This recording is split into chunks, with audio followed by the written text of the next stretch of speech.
Say there, you look like a man who appreciates a fine animal pelt. That's safe to assume. I had a feeling. I know people like you, and you came to the right place. Wolf hair pelts, we've got 'em all. Wire hair, soft down, blonde Brillo, angel food. Pick your skin and remember what makes our wolf pelts so fine and soft. They're made of men. They say there are no wolves on Fenris. Greetings, chromatic warriors, and maybe you've never heard that line before.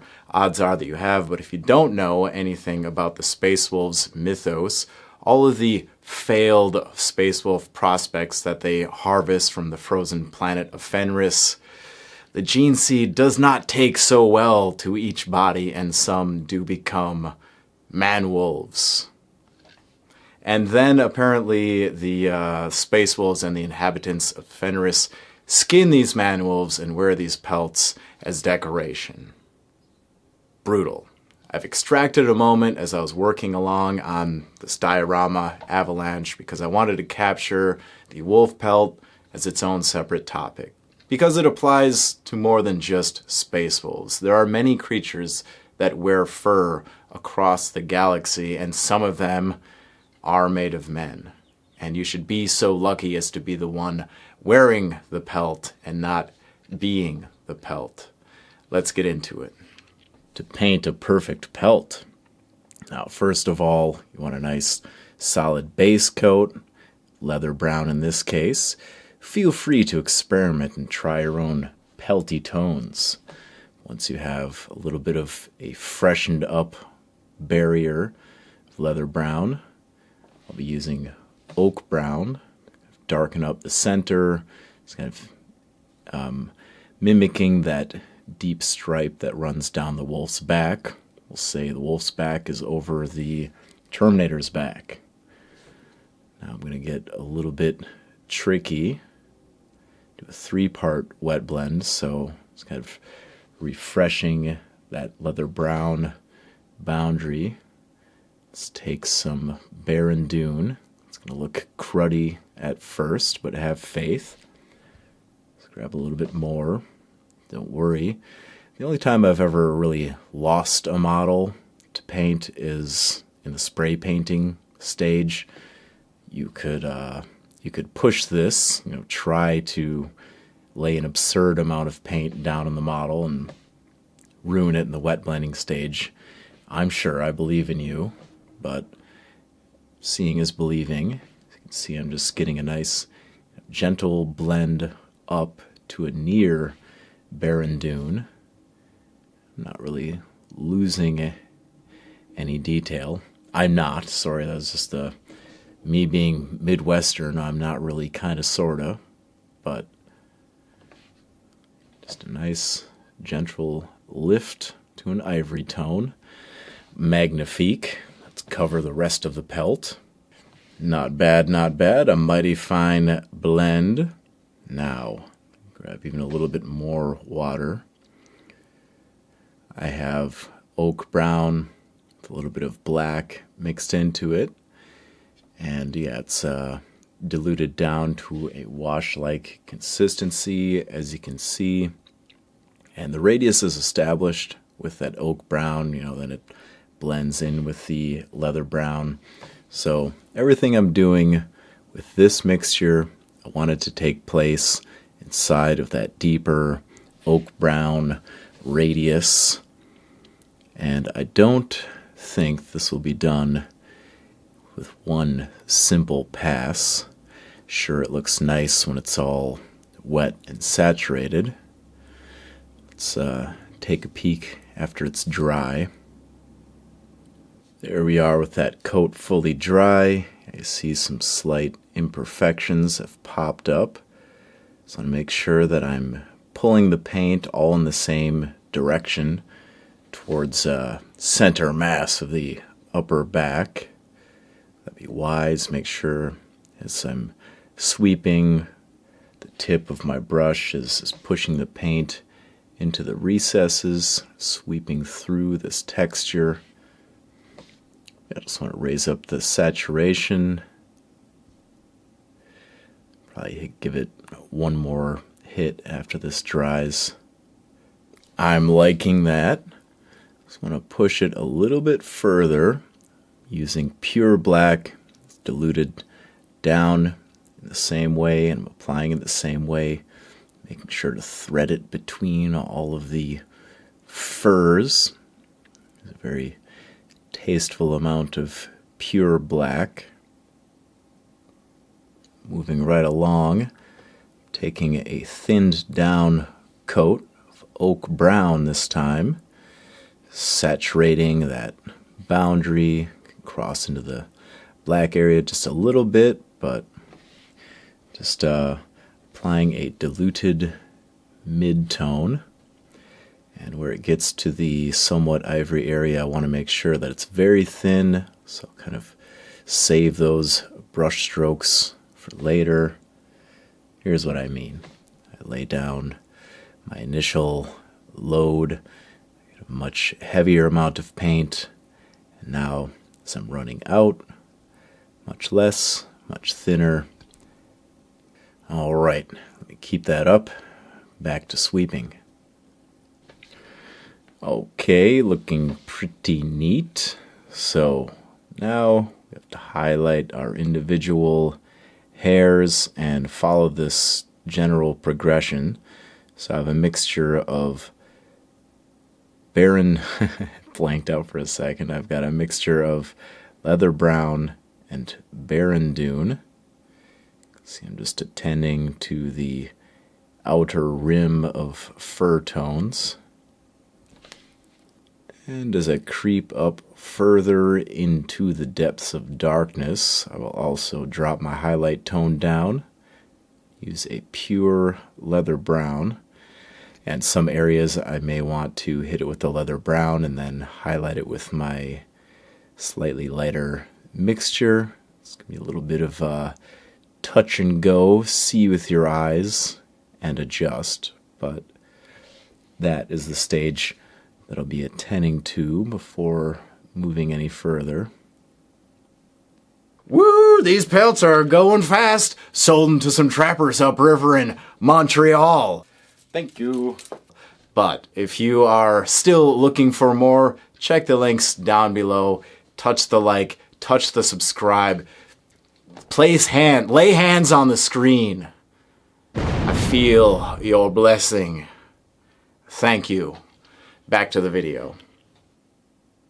Pressing on, so you can see I have the fine-toothed brush out, taking some of that leather brown, and yeah, I just needed to lighten up this boundary. That diluted oak brown was just a little bit too much of a bridge too far. I was kind of jumping in tone to too much of a shadow too quickly, so that was washed over the ivory, and you can see it doesn't look the best. But with some diluted leather brown, I can quickly go around, reapply this lighter ring of shadow. And that will be essential because following that, I'll start boosting up these individual hairs. I can reapply some of that leather brown and barren dune mixture, just going back and forth, smoothing things out. I also have that black and oak brown mixture. I've added a little bit of auger blue to it, just to brighten things up. I've been using auger blue thematically through this project as a final highlight. But yeah, this deeper area is going to need something to give it some kind of volume, so it's a little touch of this kind of blue, brown, gray.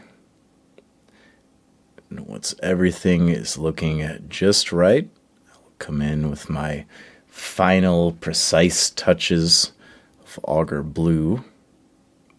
Pick out the tips. Any of these kind of definitely want to follow the fur texture.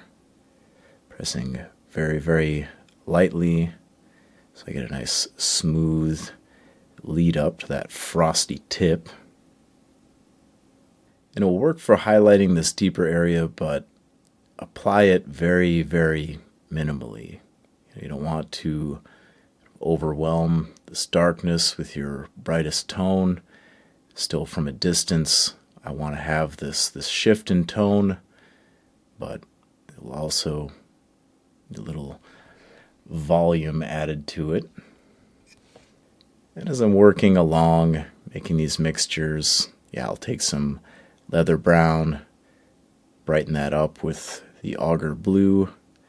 That'll be my highlight for this mid zone.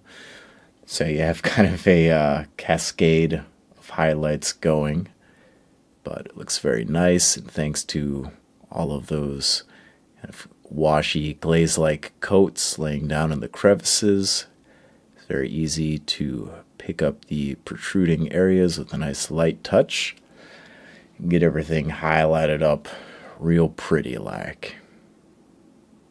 As I've been working along and calibrating my mixtures just right, I found a more simple approach. So in this darker area, I'm using a mixture of auger blue and oak brown. That gives me this fine, almost lavender tone you're seeing here. That will work to highlight up the darker areas. And this is also an interesting place because the light is coming straight down on top of these dark shoulders. So where it's going to be catching on these hairs, and they're positioned beneath the light, that will cause your highlights to appear at the root, which is kind of strange because it's a dark root.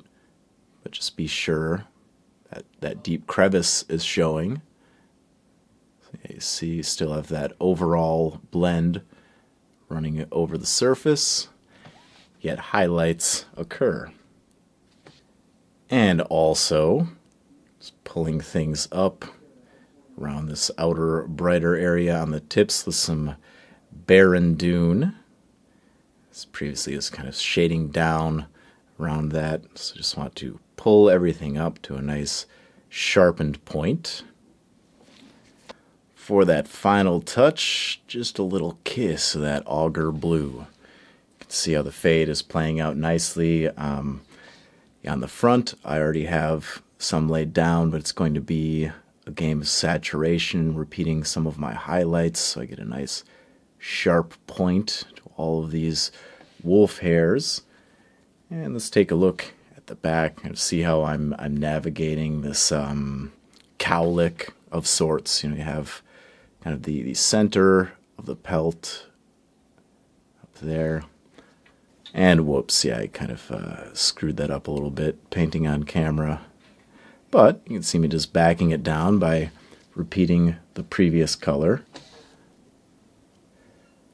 I'm just going to come through, pull out the points, and I just wanted to share what that appears like in process on the back. It can feel a little bit awkward, laying such a bright highlight over such a deep area. If you just stay on the balance beam, keep these highlights inside of the areas that you created the previous layer, you'll be all good. Just some tiny dots and slashes to complete the picture. That's the end. Bark, bark. I'm still a man, even though I might talk like a dog.